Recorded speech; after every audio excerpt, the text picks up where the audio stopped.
আসসালামু আলাইকুম, welcome back to my channel. আমি আফরোজ কিচেন অ্যান্ড ব্লগস থেকে আবারও জানাচ্ছি নতুন একটি ভিডিও দেখার স্বাগত। তো আজকে জানা অজানা 10টি কিচেন টিপস নিয়ে আপনাদের মাঝে হাজির হলাম।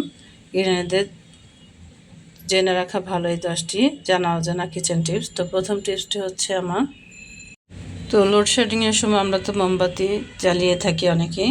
তো সেই মোমবাতিটা অনেকক্ষণ কীভাবে জ্বালানো যায় সেইটার টিপস আপনাদের মাঝে শেয়ার করব। তো এইভাবে লবণ পানিতে এই মোমবাতিটা 5 মিনিট ভিজিয়ে রাখবেন, তারপর এটা জ্বালালে দেখবেন আপনি তাড়াতাড়ি গলেও পড়বে না, ইভেন এটা অনেক দেরিতে শেষ হবে। তো আশা করছি আমার প্রিয় আপুদের কাছে এই টিপসটি ভালো লাগবে। তো আমি চলে যাচ্ছি আমার পরবর্তী টিপসে।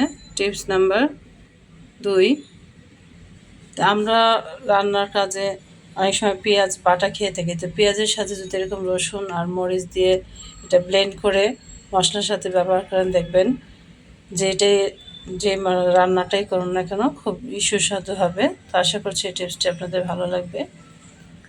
চলে যাচ্ছি আমি আমার 3 নাম্বার টিপসে।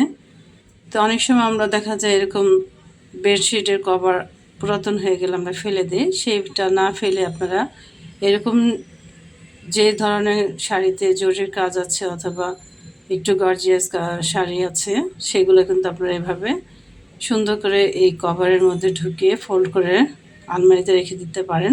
এতে কিন্তু শাড়িগুলো সেফ থাকবে এবং একটার সাথে আরেকটা লেগে যাবে না। আর যে যে কাজগুলো আছে সেটাও কিন্তু উঠে যাওয়ার ভয় থাকবে না। তো আশা করছি এরকম রিউজ আপনারা বিভিন্ন ধরনের কভার দিয়ে করে নিতে পারবেন। তো এভাবে আমি সুন্দর করে এটাকে আলাদা আলাদা করে ফোল্ড করে আমি আলমারিতে রেখে দেব। তো আমার প্রিয় আপুদের কাছে অবশ্যই টিপসটি ভালো লাগবে ইনশাল্লাহ। যারা এইমাত্র ভিডিওটিতে দেখার জন্য ক্লিক করেছেন সেসব আপুদের বলছে একটা লাইক দিয়ে ভিডিওটি দেখা শুরু করবেন। তো আমি চলে যাচ্ছি আমার পরবর্তী আরেকটি টিপসে। তো আমরা যেহেতু বাড়িতে এরকম ব্লেন্ডার সবাই ব্যবহার করে থাকি, সেটা কিন্তু অবশ্যই যত্ন সহকারে রাখতে হয়। তা আমরা যে বেডশিটের কভারগুলো বাতিল হয়ে যায় সেগুলো দিয়ে কিন্তু এটাকে আমরা যত্ন করে রাখতে পারি। তো এরকম ব্লেন্ডারে এরকম একটা কভার দিয়ে যদি ঢেকে সুন্দর করে কিচেনে রেখে দিই, তাহলে কিন্তু এটা অনেক দিন ভালো থাকবে এবং পোকামাকড় এটার মধ্যে ঢুকতে পারবে না। তো আশা করছি এই টিপসটি আপুদের কাছে অনেক বেশি ভালো লাগবে। তো আমার পরবর্তী টিপসটি হচ্ছে অত্যন্ত গুরুত্বপূর্ণ একটি টিপস। তো বর্তমান ডিজিটাল যুগে আমরা কিন্তু অনেকেই শাড়ি ব্যবহার করি না, তারপর থাকলেও সেটা কিন্তু অকেজো পড়ে থাকে। তো মাঝে মাঝে অবশ্যই রোদে দিতে হয়। তো এরকম পলিথিন অনেকের বাড়িতে থাকে, সেটা যদি আপনার পরিষ্কার একটা পলিথিনে এই শাড়িগুলো মাঝে মাঝে রোদ্রে শুকাতে দেন, তাহলে কিন্তু অনেকটা ভালো থাকবে। আর এভাবে দিলে অবশ্যই ধুলাবালি লাগবে না এবং সেফ মতো শাড়িটা আপনাকে রোদ্রে শুকাতে পারবেন। তো এরকম পলিথিনটা মাঝখানে কেটে নিয়েছে এবং একটা হ্যাঙ্গার দিয়ে এটাকে ঢুকিয়ে নিয়েছে। যখন আমরা এটা বারান্দা শুকাতে দিব, তখন কিন্তু এটার ভিতরে কোনো ধুলাবালি অথবা অন্য কোনো রকম কিছু পড়বে না। আশা করছি এই টিপসটি আপনাদের অনেক বেশি কাজে আসবে। তো ভালো লাগলে একটা লাইক দিয়ে পরবর্তী টিপসটি দেখার জন্য অনুরোধ রইল। তো আমার পরবর্তী টিপসটি হচ্ছে, এটা একটি গুরুত্বপূর্ণ টিপস। আমরা অনেক সময় অনেক জায়গায় বেড়াতে যাই, তো কাপড় চোপড় অনেক বেশি নিয়ে যাই এবং অনেক সময় ময়লা হয়ে যায়। তো সেগুলো কিন্তু আমরা তাড়াহুড়ো করে একসাথে নিয়ে আসি, এটা কিন্তু খুবই একটা খারাপ অবস্থা হয়। তো এরকম একটা পলিথিনে যদি আমরা ময়লা কাপড়টা আলাদা করে রেখে দিই, তাহলে কিন্তু আমাদের ময়লা আর ভালো কাপড়গুলো একসাথে মিলে যাবে না এবং দুর্গন্ধ হবে না। তো এইভাবে আপনারা চাইলে একটা পলিথিন দিয়ে বাতিল কাপড়গুলি মানে ময়লা কাপড়গুলো আলাদা রেখে দিতে পারেন এবং বাসায় এসে এটা সুন্দর মতো বের করে ওয়াশ করে নিতে পারেন। তো আমি চলে যাচ্ছি আমার গুরুত্বপূর্ণ আরেকটি টিপসে। তো এই মরিচ দিয়ে আমি অনেক টিপস আপনাদের মাঝে শেয়ার করেছি, তাই আজকে একটি নতুন টিপস আপনাদের মাঝে শেয়ার করব। তো এইরকম নেটের ব্যাগ আপনাদের বাসায় সবারই হয়তো আছে। তো এরকম নেটের ব্যাগের ভিতরে যদি মরিচগুলো ভরে যেখানে রোদ পান, বারান্দা হোক বা রান্নাঘরে জানালায়, তো সেখানে কিন্তু আপনারা এই নেটের এই ব্যাগটা এভাবে ঝুলিয়ে রাখতে পারেন। তাহলে কিন্তু মরিচগুলো অনেক ভালো থাকবে এবং মচমচে থাকবে। আর উপরে যে সাথে আবরণটা পড়ে সেটা আর পড়বে না, আর অনেক দিন ভালো থাকবে। তো আশা করছি আমার প্রিয় আপুদের কাছে এই টিপসটি ভালো লাগবে। তো চলে যাচ্ছে আমি আমার পরবর্তী টিপসে। তো অনেকের বাড়িতে এরকম পিৎজা সার্ভিং ডিশ থাকে অথবা চপিং বোর্ডও থাকে। তো সেটা যদি সংরক্ষণ করতে চান তাহলে এরকম আমরা ভালো একটা পলিথিনে এটাকে কিন্তু সুন্দর করে পেঁচিয়ে রেখে দিতে পারি। তাহলে কিন্তু পোকামাকড় বা অন্যান্য কোনো জিনিস এটাকে মধ্যে আসতে পারবে না এবং এটা খুব ভালো থাকবে। আর প্রয়োজনের সময় এটা আমরা খুলে ব্যবহার করব, আবার এটা বেশ সুন্দর করে রেখে দিতে পারবো। তো চলে যাচ্ছি আমার পরবর্তী আরেকটি টিপসে। তো অনেক আপুরা আছে, নতুন আপুরা পুডিং বানাতে গিয়ে অনেক ধরনের সমস্যায় পড়ে। তো সেই আপুদের উদ্দেশ্যে এই ভিডিওটি দেওয়া।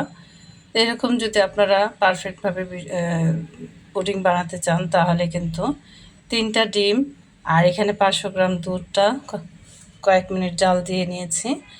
এটাকে ভালো করে মিলিয়ে নেবেন এবং এরকম একটা পাত্র দিয়ে এটাকে ব্রেক করতে দিবেন।